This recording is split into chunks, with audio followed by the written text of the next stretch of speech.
Welcome to our channel. Today we how to withdraw from BigQuery reservations to reduce billing charges. Easy tutorial step by step clearly.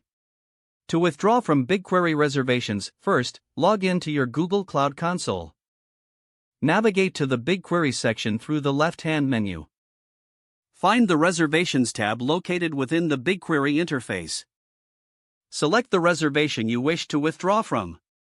Review the details of the selected reservation to ensure it is the correct one. Click on the Edit button to modify the reservation settings. In the editing options, locate the Withdraw option.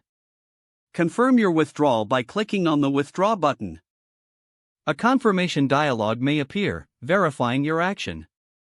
Review the cancellation confirmation to ensure everything is correct. After confirming, your reservation will be withdrawn. Check the billing details to reflect the changes made. Monitor your future usage to see the impact on your billing charges. That's all you need to do to withdraw from BigQuery reservations and reduce your expenses. If the page does not load, refresh the browser or try again in a private or incognito window. Make sure you are using the correct email address, then retype it carefully to avoid small typos. If your password is not accepted, use the reset option and create a new strong password you can remember. Check your spam folder for verification or security emails, then complete any requested confirmation steps. Enable two-factor authentication if available to improve account security and reduce unauthorized access risk. After signing in, review your profile details so your contact information and settings are accurate and current. If you see an error message, note it down and try again after restarting your device and internet connection. Log out when you finish, especially on shared devices, to keep your account and payment information secure.